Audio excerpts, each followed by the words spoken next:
नमस्कार, मैं हूं आशीष और आप देख रहे हैं आशीष कॉमर्स क्लासेस। मेरे प्रिय विद्यार्थियों, हम अपने वीडियोस में कंपनियों की चर्चा कर रहे थे और आज की हमारी वीडियो का टॉपिक है MOA, जिसको हम मेमोरेंडम ऑफ एसोसिएशन कहते हैं, यानी पार्षद सीमा नियम। अब देखते हैं हम कि पार्षद सीमा नियम आखिर होता क्या है, यानी इसकी परिभाषा और इसका अर्थ क्या होता है।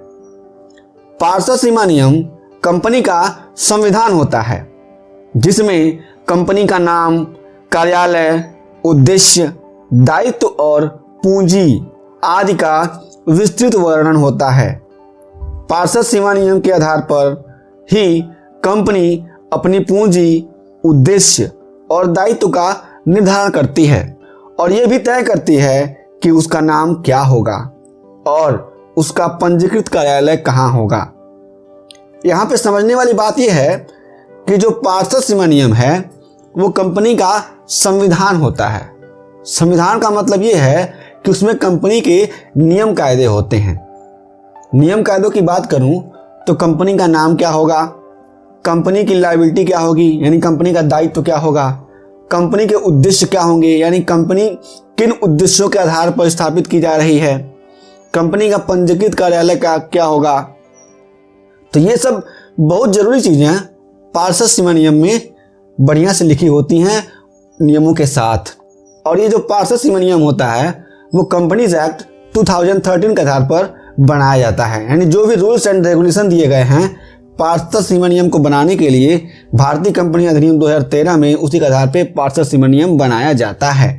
भारतीय कंपनी अधिनियम की धारा 256 के अनुसार पार्षद सीमा नियम से तात्पर्य पार्षद नियम से है, जो वास्तविक रूप में समय समय पर वर्तमान कंपनी अधिनियम या फिर किसी पूर्व कंपनी अधिनियम के आधार पर बनाया या संशोधित किया जाता है। इसे कहने का मतलब है कि जो मेरा पार्षद सीमा नियम है वो क्या है, नियमों का एक दस्तावेज है जो या तो कंपनीज एक्ट के द्वारा बनाया जाता है या फिर संशोधित किया जाता है। किसके द्वारा? जो हमारी वर्तमान कंपनी अधिनियम है उसके द्वारा, या फिर जो पहले कोई कंपनी अधिनियम थी, यानी पहले कौन सा कंपनी अधिनियम था 1956। तो जो पहले कंपनी अधिनियम 1956 था उसके अंतर्गत भी अगर कोई पार्षद सीमा नियम बनाया गया हो तो उसको भी क्या करेंगे, पार्षद सीमा नियम जानेंगे और उसको समझेंगे। देखते हैं कि पार्षद सीमा नियम का उद्देश्य क्या होता है। कोई भी संस्था नियमों, उद्देश्यों और दायित्वों के आधार पर ही काम करती है, अतः कंपनी के निर्माण के समय भी कंपनी का निर्माण क्यों हो रहा है और किस काम के लिए किया जा रहा है, इस सब का निर्धारण भी अति आवश्यक है। सभी कंपनियां भविष्य काल में विश्व पटल पर नए कीर्तिमान स्थापित कर सकेंगी। इन सभी उद्देश्यों के साथ कंपनी की स्थापना होती है। पहला, उद्देश्य का निर्धारण। पार्षद सीमा नियम कंपनी के लिए उसके उद्देश्यों के निर्धारण पर काम करता है, जिसके बल पर कंपनी के द्वारा नियम और योजनाएं बनाई जाती हैं। कोई भी कंपनी पार्षद सीमा नियम में वर्णित उद्देश्यों से हटकर कोई भी कार्य नहीं कर सकती। यहाँ पे समझने वाली बात यह है कि जो भी पार्षद सीमा नियम होता है क्या करता है, कंपनी के उद्देश्यों के निर्धारण में अहम भूमिका निभाता है, क्योंकि जो पार्षद सीमा नियम होता है उसकी विषय वस्तु में एक विषय वस्तु ये भी होती है कि कंपनी का ऑब्जेक्टिव यानी उद्देश्य क्या होगा। तो जो भी उद्देश्य कंपनी के द्वारा बनाए जाते हैं और पार्षद सीमा नियम में डाले जाते हैं, उन सारे उद्देश्यों का पालन कंपनी अपने पूरे जीवन काल में करती है और उन्हीं उद्देश्यों के आधार पर ही कंपनी क्या करती है, जो अपनी उसकी नई नई रणनीतियां होती हैं, योजनाएं होती हैं, उनको ही बनाती है और आगे चल के काम करती रहती है। दूसरा, कंपनी का विवरण। हर अंशधारी या ऋण पत्र वाहक जो सर्वप्रथम कंपनी में निवेश करना चाहता है उसे कंपनी के बारे में जानने की आवश्यकता होती है। पार्षद सीमा नियम के निर्माण से ऋण पत्र धारकों और अंशधारियों को कंपनी के बारे में पता चल जाता है। जो प्रविवरण जारी करते समय कोई भी कंपनी प्रविवरण के साथ संलग्न करती है, यानी उसको अटैच करती है। जब कभी भी जो लोग कंपनी में पैसा लगाना चाहते हैं वे लोग कंपनी के बारे में अगर जानना चाहते हैं तो क्या करते हैं, वो लोग कंपनी के मेमोरेंडम ऑफ एसोसिएशन को ही पढ़ते हैं और उनको कंपनी के बारे में उचित जानकारी मिल जाती है।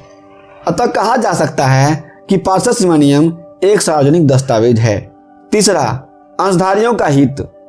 पार्षद सीमा नियम के उद्देश्य वाक्य के अनुसार यह निर्धारित होता है कि कंपनी इस क्षेत्र में कार्य करने वाली है और उसकी भविष्य के लिए क्या योजनाएं हैं।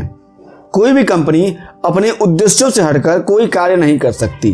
पार्षद सीमा नियम के द्वारा अंशधारियों को यह ज्ञात हो जाता है कि उनका पैसा सही दिशा में इस्तेमाल किया जा रहा है।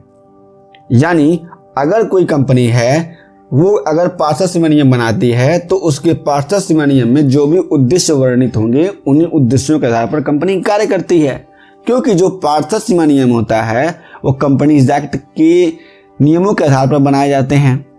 और जब कोई कंपनी में पैसा लगाता है तो उसको ये पूरी संतुष्टि मिल जाती है कि कंपनी अपने पार्षद सीमा नियम में दिए गए उद्देश्यों के अलावा हटकर कहीं काम नहीं करेगी।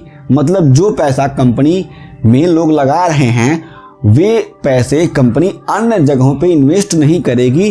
केवल जो कंपनी का बिजनेस है, जो कोर बिजनेस है, जो कंपनी के उद्देश्य हैं, उन्हीं पर ही उस पैसे को लगाएगी।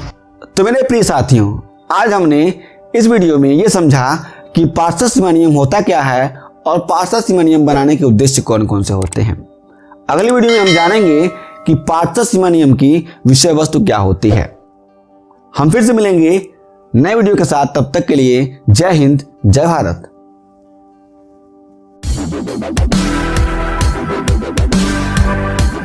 अब हम देखते हैं कि प्रयोजन के तत्व कौन कौन से होते हैं, यानी एलिमेंट्स ऑफ प्रोस्पेक्टस।